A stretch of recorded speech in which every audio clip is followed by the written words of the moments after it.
Doğada su aratmak, evet hayır. Suyu kaynatmak bakterileri öldürür mü? Evet.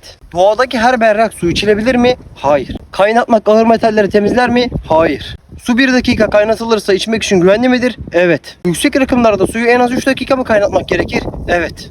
Karı kaynatmadan eritip içmek güvenli midir? Hayır. Bulanık suyu filtrelemeden kaynatıp içmek güvenli midir? Hayır. Taş, kum, kömürle basit bir filtreleme yapılabilir mi? Evet. Kaktüs suyu içmek güvenli midir? Hayır. Deniz suyunu kaynatıp içmek güvenli midir? Hayır. Deniz suyu damıtılarak içilebilir mi? Evet. Hayvanların içtiği sular güvenli midir? Hayır.